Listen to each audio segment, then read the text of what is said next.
Hello guys, I'm Rylan and welcome back to my channel. So, the stories I want to tell you today have caused me trauma and even some self-hurting thoughts, so they might trigger yours. I just want to say, make sure it's okay for you before you watch this video, okay? I was diagnosed with depression and anxiety about 2 years ago. I pretty much spent the past 2 years in therapy and taking medication trying to fix myself. But recently, I realized a harsh truth. That is, sometimes you are the one sitting in your therapist's chair and taking medications to try to survive the people in your life who absolutely refuse to admit that they were the ones that caused you those problems. Luckily, after 2 years of hard work, my life was finally back on track. At least, I thought it was.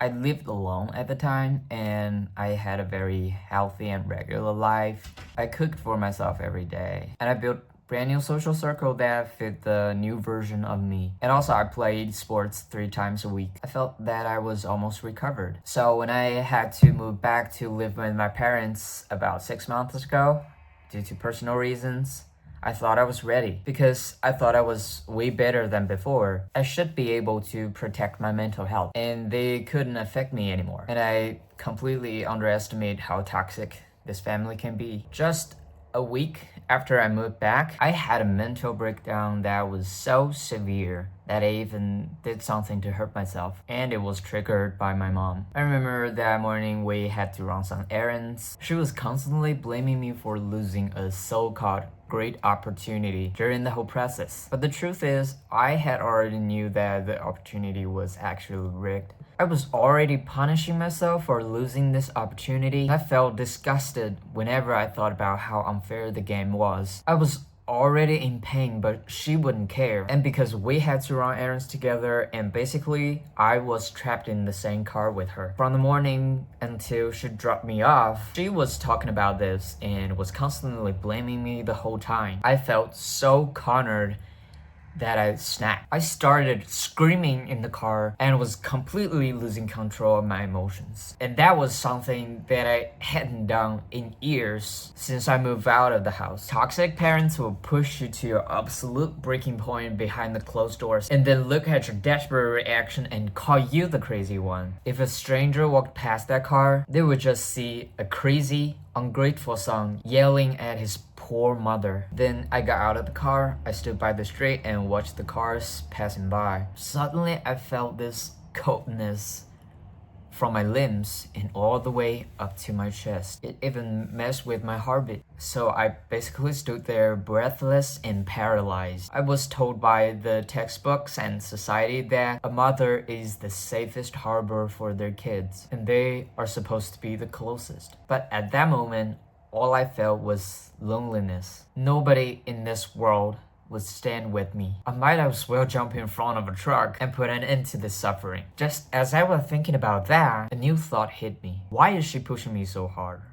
Why is she always so dissatisfied? Then it hit me. It was not about me.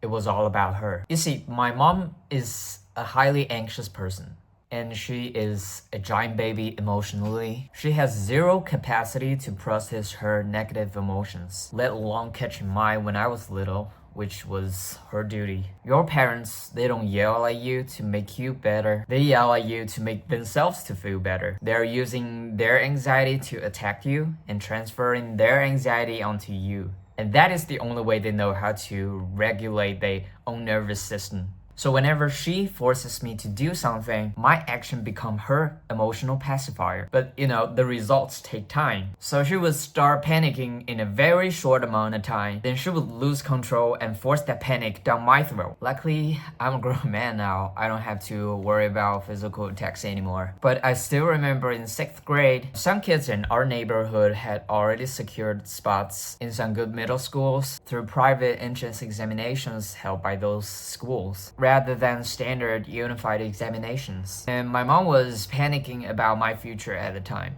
So one day I was at the bookstore with one of those kids. She wasn't putting those books back where she belonged, and I had to put those books back for her. probably because I have OCD. So when my mom picked me up later, I complained about it. And then my mom slapped me in my face in a public place out of nowhere, and she yelled at me. She already has a middle school to go to. You have nothing. How dare you judge her? And years later, I found out the truth that those kids' parents had been carefully planned out their education since first grade. Some even planned out in kindergarten. My parents are both college professors like those kids' parents. So I'm pretty sure they have ability to do exactly what they had done for their children.